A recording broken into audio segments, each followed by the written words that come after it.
Tu te rappelles quand il posait un genou à terre? Moi, oui. J'ai vu ça se passer. J'ai vu des supporters britanniques blancs pleurer parce que leur équipe composée d'Africains a gagné. La NFL a immédiatement pris le parti de ceux qui crachaient sur votre pays avec le légendaire show de la mi-temps de Beyoncé façon Black Panthers et BLM. Les gens sont toujours amenés par la ruse à participer à des sorts et à des rituels sans le savoir. Juste ici, laser, juste sur ce laser, boum. La balle descend. C'est tellement flagrant maintenant. Ça n'est jamais arrivé dans l'histoire de la NFL qu'un botteur s'avance pour tirer et s'arrête comme ça. Avant, les équipes étaient un ensemble composé de gars de la ville. Leur victoire avait un sens. C'était Ptega, la ville. À l'époque, dans les années 1800, ils étaient assez racistes, pour être honnête. Les Head Splitters d'Albany, New York. Je n'ai jamais vraiment fait beaucoup de sport parce que je suis un gros tas de merde, mais j'adore les sports professionnels parce que ça répond à des instincts humains anciens pour le combat, regarder des combats de gladiateurs, et ça satisfait aussi ce penchant pour l'esclavage. On les achète, on les vend, on les échange. Génial, il n'a pas tort sur ce point, tu dois l'admettre, John. Il n'a pas tort. On a un sérieux problème avec ces emails qui arrivent, et chaque équipe est surveillée sur la diversité et l'inclusion. Il n'a jamais été aussi dur d'être propriétaire d'une équipe NFL. Quand tu as des emails qui fuitent avec des propos sur des grosses lèvres, des histoires de sucer des os de poulet, de gros culs noirs qui bougent partout, gros, massifs, visibles... Gros vieux noir, quoi. Les lèvres. Je te parle. Prends ça au sérieux, fiston. Arrête de parler de lèvres noires dans tes emails. Je ne comprends même pas de quoi tu parles. Nous n'avons tout simplement pas ces problèmes en Nouvelle-Angleterre, mais je dois te dire que c'est l'une des raisons pour lesquelles je suis devenu juriste sportif, parce que 1m93, 110 kilos en spandex. Tu pourrais avoir beaucoup de changements à faire là-bas. Mais mon Dieu, as-tu vu la mare ? Ce type est une bête. Mon Dieu, imagine le coucher avec ta femme et moi, je suis l'Américain moyen. J'adore regarder des hommes noirs transpirer et courir partout en faisant des sauts. Mais tu sais quoi ? Ce qu'il faudrait en plus, c'est de l'analyse, des statistiques et des trucs de connaisseurs. Donc nous y voilà. Edge Up Sports. Hey John. Le sport et l'edging sont mes deux choses préférées. J'adorais le fantasy football. Je me pose encore la question. Comment en suis-je arrivé là? J'ai négligé de mettre à jour mon effectif pour la 4e semaine et ce jour-là, j'ai subi ma première défaite de la saison. Je t'ai dit que le pouvoir de dominer ta ligue de fantasy football est entre tes mains. Ouais. Je vais lui donner un peu de ça, comme ça tu pourras t'amuser et chambrer un peu. Fantasy, c'est le truc le plus dingue que j'ai jamais vu. Des réseaux sociaux, de la communauté sportive et de l'avis des analystes. Chaque fois qu'un homme en costume parle de communauté, il ment. 242 millions d'adultes américains au total. 117 millions de fans occasionnels de la NFL. 66 millions de fans très investis de la NFL. Mon Dieu, c'est dégoûtant de... Pensez à ça. Y a-t-il des pom-pom girls? Pas dans celui-ci. Je me souviens avoir eu un boulot normal pendant environ 8 mois et tous les hommes du bureau étaient obsédés par le fantasy football. Du fantasy football, du fantasy basketball et du fantasy baseball. Ils faisaient les trois.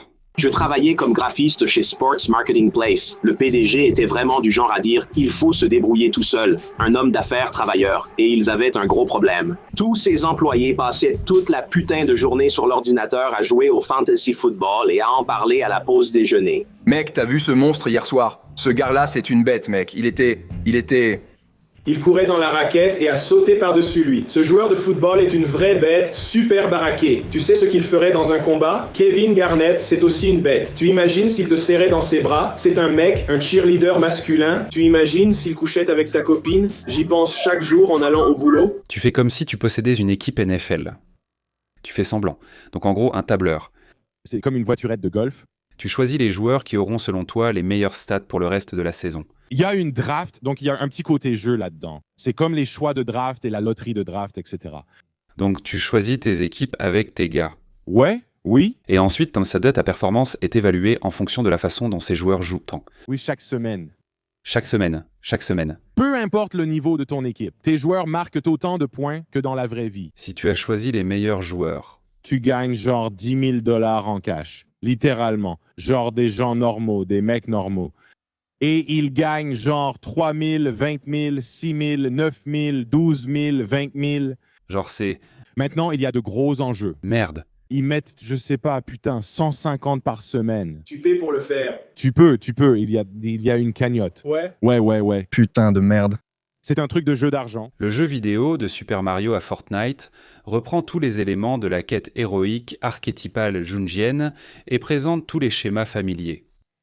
Le sage, le héros, le barde, le boss final, les objets magiques, etc. que nous reconnaissons tous de la mythologie et des histoires. Le but de ces histoires et de ces schémas que l'on retrouve dans la littérature occidentale avant l'ère du jeu vidéo, que ce soit chez Tolkien ou C.S. Lewis, est de préparer un adolescent à l'âge adulte. C'est pourquoi il est si écœurant de voir un adulte autant investi dans ces choses qui sont destinées aux adolescents. La vie est la quête que l'on conquiert en surmontant divers obstacles, faiblesses et défis. Mais tout comme le développement arrêté du mal occidental, qui aurait dû apprendre des sports étant enfant puis sortir de ce gouffre sportif, de même la fiction fantastique est un outil pour les adolescents, pas une réalité de substitution servant d'échappatoire qui piège et crée des ringards stériles. J'avais une théorie selon laquelle, comme la classe des guerriers, autrefois, nous étions constamment en guerre, et nous avons une sorte de classe de guerriers dormante. Des gens dans la société, et je pense que c'est ce que sont les fans de sport. Ils occupent en quelque sorte la place de la classe des guerriers. Donc ils veulent juste voir. C'est pour ça que je pense que c'est probablement pour ça que la NFL est subventionnée par le gouvernement, non ? Je ne savais pas. La NFL l'est ? Peux-tu vérifier si la NFL reçoit des subventions gouvernementales ? La NFL est subventionnée par le gouvernement. Je pense que c'est juste une histoire de pain et de jeu, et aussi pour donner aux gens un exutoire à cette compétition guerrière. Ouais. Il serait comme la légion de l'armée romaine si on était à cette époque, si on y était. À mesure que la société s'effémine, ça se transforme simplement en plus de femmes qui se giflent entre elles. La Ligue des gifles. Ils ont ça pour les femmes maintenant ? Ouais, ça fait partie du déclin de la civilisation. Les civilisations, le coup de gifle. Ouais. Tu penses qu'il y aura des sports mortels dans le futur ? La Ligue de la gifle, c'est la direction que ça va prendre. Bientôt, ce sera la fessée. Ouais, c'est moins violent, non ? Qui peut les faire plus vite ? Ouais. Gros mot. Chatouiller, chatouillement. Un papa particulièrement méchant. Tu te moques de moi, là ? Mon pote, bien sûr. Ouais, c'est des couilles. Prends la balle, mon pote. Je vais prendre la balle, mon pote. Prends la balle, mon pote. Je la prends. Et mon pote. Pourquoi tu ne prends pas la balle ? Je la prends, mon pote. Dépêche-toi. Pour te dire la vérité, le gars nous regarde parfois. Ça va. Il nous repère pour une école privée. Une école privée chère, gratuite. C'est vraiment ce que tu penses ? C'est ce que je pense. Tu es sérieux ? Ouais. Pourquoi m'a-t-il fait teindre mes cheveux en blond ? Pas autorisé à être sur le terrain, d'accord ? Je vais chercher le ballon. Coach, regarde ça. C'est ce que tu veux.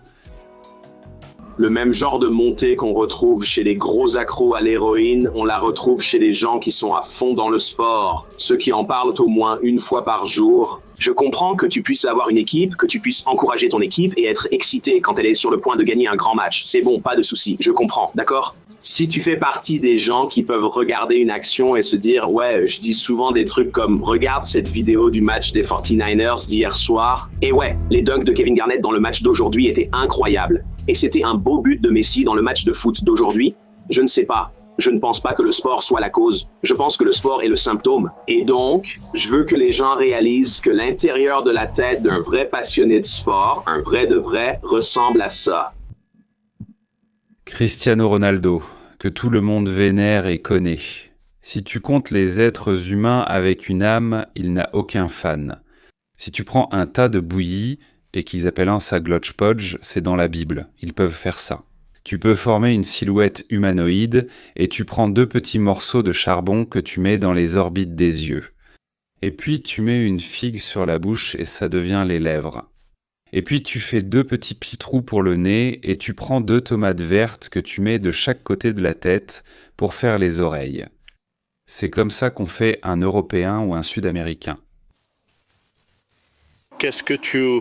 Obrigado, papai do céu, obrigado. Ce sont principalement les gens qui savent qui est Cristiano Ronaldo et qui pensent pour qu'il est cool. Mais maintenant que je sais qu'il se peint les ongles des pieds, je le trouve cool, donc tu as un fan. Il les peint en noir pour éviter les champignons. Un vernis transparent ne suffit pas.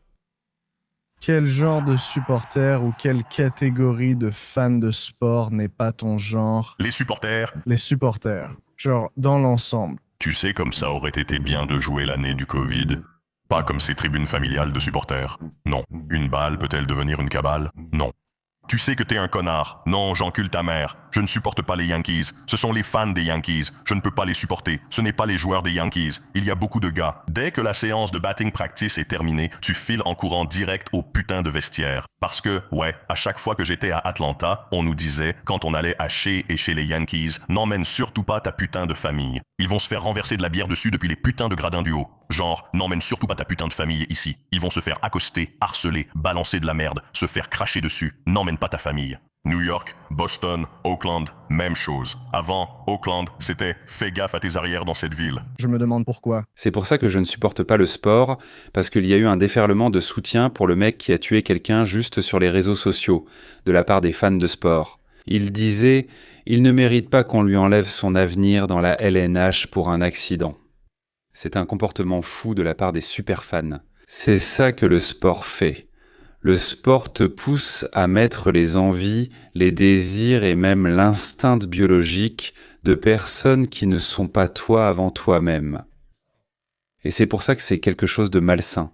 Comme regarder des supporters britanniques blancs pleurer parce que leur équipe composée d'Africains a gagné. Le match de football. Ces gens-là ne sont pas seulement sans lien génétique avec vous, ils sont en fait l'antithèse génétique de qui vous êtes et de ce que vous êtes censé être. Et tu pleures parce qu'ils ont gagné au foot. Tu vois ce que je veux dire ? Est-ce que certains d'entre vous aiment le sport? Et quel genre de sport vous intéresse? Vous regardez du sport? Les Eagles, très bien. Et par ici, cette table juste ici, vous regardez le sport? Non? Quoi? Vous voulez regarder? Ah oui? Quelle est votre équipe préférée? Tu regardes le hockey? J'adore le sport. Mon principal problème, mon gros problème avec le sport, c'est l'abrutissement collectif. Tout le monde sait que les fans de sport sont les plus intelligents. Et tout le temps que tu passes à regarder du sport, tu sais, tu pourrais facilement devenir neurochirurgien ou ingénieur aérospatial. Avec ton gros cerveau, toutes les statistiques et les noms de joueurs et d'équipes que tu connais, tu pourrais facilement lancer une start-up technologique et devenir le prochain Elon Musk. Tu pourrais devenir le prochain milliardaire de la Silicon Valley. Mais tous ces grands esprits sont trop occupés à retenir des statistiques. Je trouve que c'est un vrai gâchis. Football, les Braves de Toronto, 41 et 0 et 0-0-1. Ouais. Tais-toi, ouais. Ce gars-là a des hanches larges, il ne se blessera pas. Le vieux, les anciens, ils portent ça à un tout autre niveau. Les sports traditionnels et genre 5 fois champion. Ouais. Comme ceux qui disent ça. Alors pourquoi a-t-il été champion 4 fois? C'est le genre de personne qui vénère le fait de recevoir un trophée dans le sport. Il y a vraiment quelque chose de tordu ici. C'est simple. C'est tellement idiot. Remplis-toi le ventre. Double cheeseburger à 2 étages. J'ai mangé 2 cheeseburgers. Le champion a brillamment gagné au fantasy football. Je me souviens d'avoir joué au lycée et les autres étaient vraiment doués pour ça. Mon Dieu, je me suis dit... Mec, c'est bizarre. Le fantasy football, c'est tout un univers aussi vaste que Star Wars, voire même encore plus grand. Honnêtement, si je devais deviner, je dirais que c'est 3 fois et demi à 4 fois plus grand. Je crois encore au fantasy cette année avec les 3 grands qui ont dominé l'an passé. Dans le monde réel, tu peux défendre chacun. C'est un prêtre, un ours, un prêtre je pense. Sont-ils mariés? Oui. Le sont-ils vraiment? Non. Non. Tu es sûr? Parce qu'ils ont tous les deux comme une aura noire de mariage, non? L'élasticité de ce jean d'abord, le fait qu'il porte un jean extensible, et ça se voit, et cette couleur indigo foncée sur le jean. Oui. Il achète ses pantalons en polyester qui serrent et font ressortir le ventre, puis sa main droite, doigts écartés, comme un méchant de Star Wars. Il a les mains sur son entrejambe. Il déplace des pièces stratégiques sur un plateau de guerre, ou quelque chose comme ça. Il déplace une pièce d'échec marquée « barbecue » et prend celle marquée « huile à barbe ». Tiens bon. Essaie de t'asseoir. Regarde-moi. Tiens bon, essaie de t'asseoir comme ça. Bien serré, les jambes croisées et les bras comme ça, et sa tête est tournée comme ça. Abordons l'évidence. Ces 3 gars noirs occupent les 3 premières places. Pour le football, ce sont eux les plus sexy. Des muscles puissants, des courbes impressionnantes, des lèvres sexy. Imagine-le te foncer dessus et te plaquer dans une piscine. Et honnêtement, ce serait merveilleux. Foutons cette merde dehors. Réfléchis-y. As-tu déjà roulé une pelle à un millionnaire noir? Ouais. C'est cool. Écoute, c'est cool de rouler une pelle à un millionnaire noir, surtout si tu l'emmènes ensuite faire un barbecue. C'est un parfum cher. Je déteste ces types plus que tout. C'est tout mon univers, mon pote. Tu sais ce qui est triste? Beaucoup de bons gars s'y perdent. Ouais. Ils prennent beaucoup de bons gars chez les gentils. Ils doivent arrêter. Les gens se font toujours piéger et participent à des sorts et à des rituels sans le savoir. Et le sport est un moyen d'ensorceler les gens, comme le baseball, surtout avec certains chiffres. Je veux dire, je ne sais pas les 3 et les 9. Ouais, je ne sais pas. J'essaie de ne pas m'y intéresser, mais tout ça, c'est comme un jeu d'initiation.